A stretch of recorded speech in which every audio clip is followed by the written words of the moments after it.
Assalamualaikum warahmatullahi wabarakatuh. Perkenalkan, saya Hasanah, mahasiswa setia Kuala Kapuas semester 6 reguler.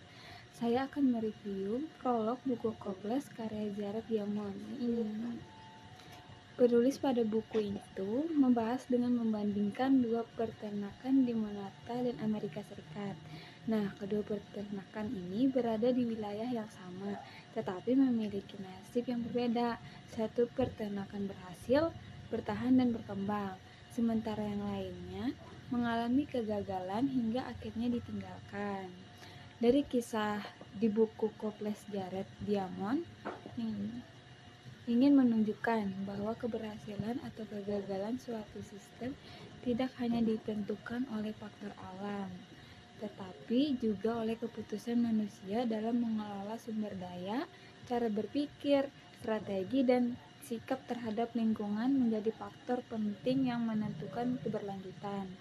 Pada masa lalu dan masa kini, penulis di dalam buku tersebut menjelaskan bahwa keruntuhan suatu masyarakat bukan hanya terjadi di masa lalu, tetapi juga bisa terjadi di masa sekarang.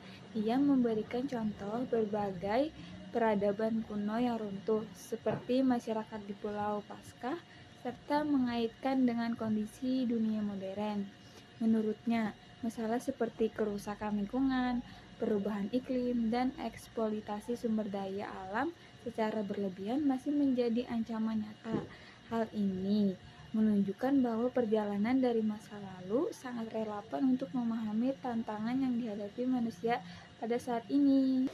Adapun bagian Firdaus yang lenyap, penulis di dalam buku tersebut mempertanyakan anggapan bahwa masa lalu selalu lebih baik atau seperti surga yang hilang. Ia menjelaskan bahwa sebenarnya banyak masyarakat di masa lalu yang menghadapi masalah yang begitu serius, terutama yang berkaitan dengan lingkungan. Namun, karena keterbatasan teknologi dan pengetahuan, mereka sering tidak mampu mengatasi masalah tersebut. Tetapi di sisi lain, masyarakat modern memiliki keunggulan dalam ilmu pengetahuan dan teknologi, tetapi tetap menghadapi risiko yang sama jika tidak bijak dalam mengambil keputusan. Jared Diamond memperkenalkan 5 faktor utama yang dapat menyebabkan keruntuhan suatu masyarakat, yaitu kerusakan lingkungan, perubahan iklim, hubungan dan masyarakat lain, baik sebagai musuh maupun mitra, serta respon atau keputusan yang diambil oleh masyarakat itu sendiri. Dari kelima faktor itu, penulis menekankan bahwa keputusan manusia adalah faktor paling penting. Kenapa jadi penting? Karena manusia memiliki kemampuan untuk memiliki tindakan yang tepat atau justru memperburuk keadaan. Pada buku tersebut, ia menjelaskan bahwa perusahaan memiliki peran besar dalam menentukan kondisi lingkungan, baik secara positif maupun negatif. Perusahaan yang hanya mengejar keuntungan tanpa memperhatikan dampak lingkungan dapat mempercepat kerusakan alam. Sebaliknya, bisnis yang bertanggung jawab dan berkelanjutan dapat menjadikan bagian dari solusi. Hal ini menunjukkan bahwa kepentingan ekonomi dan kelestarian lingkungan seharusnya berjalan dengan seimbang. Dalam metode komparatif, penulis menjelaskan pendekatan yang digunakan dalam buku ini yaitu membandingkan berbagai masyarakat dari waktu dan tempat yang berbeda. Jadi dapat disimpulkan pada buku ini adalah bahwa keberhasilan atau keruntuhan suatu masyarakat sangat ditentukan oleh bagaimana manusia mengambil keputusan dan mengelola lingkungan, serta sumber daya alam melalui berbagai contoh, baik dari kisah dua peternakan maupun peradaban masa lalu. Terlihat bahwa faktor utama bukan hanya kondisi alam, tetapi respon manusia terhadap tantangan tersebut.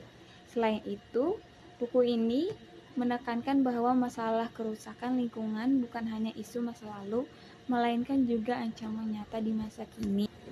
Selain itu, buku ini menekankan bahwa masalah kerusakan lingkungan bukan hanya isu masa lalu, melainkan juga ancaman nyata di masa kini. Meskipun manusia modern memiliki teknologi yang lebih maju, risiko keruntuhan tetap ada jika keputusan yang diambil tidak bijak. Oleh karena itu, penting bagi individu, masyarakat, maupun pelaku bisnis yang menyeimbangkan kepentingan ekonomi dengan kelestarian lingkungan. Secara keseluruhan, inti dari bagian awal buku ini adalah mengajak pembaca untuk belajar dari sejarah, memahami pola keruntuhan, dan lebih bertanggung jawab dalam mengambil keputusan agar keberlanjutan kehidupan di masa depan dapat terjaga. Sekian review dari saya, terima kasih.